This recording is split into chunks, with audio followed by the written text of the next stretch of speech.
Bonjour, bienvenue pour le conte du samedi.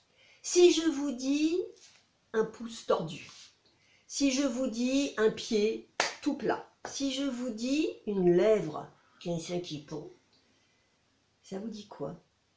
Moi je sais. C'est le conte des trois fileuses de Grimm. Vous voulez le connaître? Eh bien allons-y. 1, 2, 3. Il était une fois une jeune fille, très jolie, mais paresseuse. Elle n'aimait pas filer. Mon histoire se passe il y a très longtemps. Donc au temps où le fil arrivait, et il fallait, avec un rouet, le filer, le tisser, le mettre sur des bobines pour faire de la couture, ou faire du crochet, ou faire du tricot. Et cette jeune fille détestait ça. Alors, elle passait ses journées à faire autre chose, mais pas grand-chose, au grand désespoir de sa maman, qui n'était pas très riche et qui aurait bien voulu que sa fille l'aide à filer. Et un jour, une dispute terrible se passe entre elles deux, et la mère la menace en disant « Écoute, si tu ne fais rien, je t'enferme jusqu'à ce que tu files tout ce lin que j'ai dans cette pièce. » La jeune fille est désespérée. Elle se met à la fenêtre et elle se met à pleurer, pleurer, pleurer, pleurer, pleurer de plus en plus fort. Tellement fort que la reine qui passait dans son carrosse s'arrête, boum boum boum, tape à la porte de cette petite maison et dit à la maman qui ouvre « Mais que se passe-t-il? J'entends des pleurs terribles, terribles, que se passe-t-il » Et la maman n'ose pas dire que sa fille est paresseuse, qu'elle l'a punie. Alors elle invente. Elle dit un mensonge. Et elle dit « Oh mais c'est ma fille !» Ça c'est vrai. Mais c'est parce que je suis pauvre et je ne peux pas lui donner assez de fil, de lin pour qu'elle puisse tisser. Mon rouet est très très fatigué, il marche plus très très bien.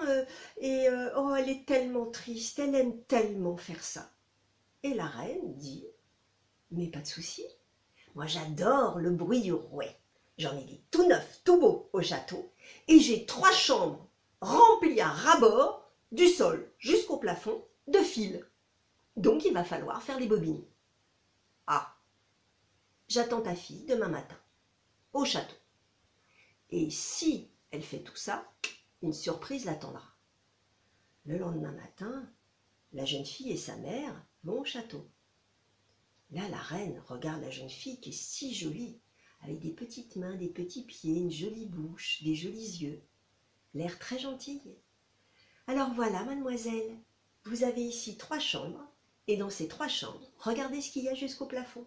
Il y a du lin partout, et il va falloir me faire des bobines. Comme vous aimez ça, comme m'a dit votre maman, voilà, vous aurez à faire ça. Et si vous réussissez à faire tout le plus rapidement possible, eh bien, je vous donnerai mon fils aîné à marier. La maman s'en retourne dans sa maison et la jeune fille, elle, se met à pleurer toutes les larmes de son corps. Et en même temps, elle se met à rêver à sa vie future. Oh, quand je serai la femme du prince, oh, ce sera bien. Plus jamais je filerai. Et oui, mais en attendant, oh là là, oh là là, oh là là. Pendant 3 jours, elle ne fait rien. La reine revient. Bah, tu n'as pas commencé? Dit la jeune fille, et elle ment. C'est parce que je suis trop triste de ne pas avoir vu ma maman, c'est pour ça. Mais je vais. Ah oui, dit la reine. Et tu t'y mets aujourd'hui? Tu commences, d'accord? Oui, oui, oui, oui, oui, oui. Et elle se met à la fenêtre. Une des chambres donne vers l'extérieur. Et elle se met à la fenêtre, comme je vous disais, et elle se met à pleurer, pleurer, pleurer. Pleurer, pleurer, pleurer, pleurer de plus en plus fort. Et elle voit arriver sur le petit chemin 3 femmes. 3 femmes bizarres. Une a la lèvre qui pend, qui cache carrément le menton. L'autre a le pouce complètement aplati. Et l'autre a un pied beaucoup plus grand que l'autre. Mais les 3 femmes s'arrêtent sous sa fenêtre et disent « Ben alors, qu'est-ce qui t'arrive, toi qui es si jolie? Ne pleure pas, tu vas avoir les yeux tout rouges. Qu'est-ce qu'il y a ?» Et la jeune fille raconte tout. « Je dois filer, mais je n'aime pas faire ça. J'aime pas ça du tout. Alors, je sais pas quoi faire. La reine, je sais pas ce qu'elle va me faire. Je sais pas. » Et les trois vieilles femmes lui font un drôle de marché. Lui disent, si tu nous présentes comme tes cousines, que tu nous invites à ton mariage, que tu nous invites toute ta vie au château, on va filer le lin pour toi. T'es d'accord? Oh oui, dit la jeune fille. Et on fait rentrer les trois femmes. Alors, mais discrètement, elle les fait rentrer. Et elle va les cacher dans la première pièce. Chaque fois que la reine va venir, hop, les trois femmes vont se cacher. Personne ne sait qu'elles sont là. Et elles vont filer. Alors, le pouce, ça sert à tordre le fil. Le pied, ça sert à actionner la roue du rouet pour qu'elle tourne. Et la lèvre, c'est pour mouiller le fil, pour qu'il soit bien sur le rouet et bien sur la bobine. Voilà pourquoi elles sont toutes les trois bizarres. Parce qu'elles ont passé leur vie à faire ça.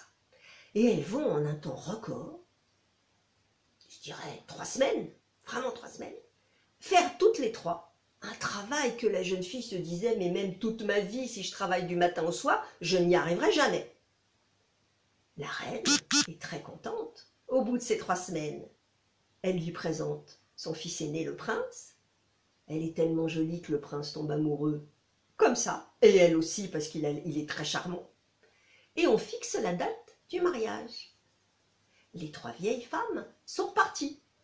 Et le jour du mariage, les voilà qui arrivent.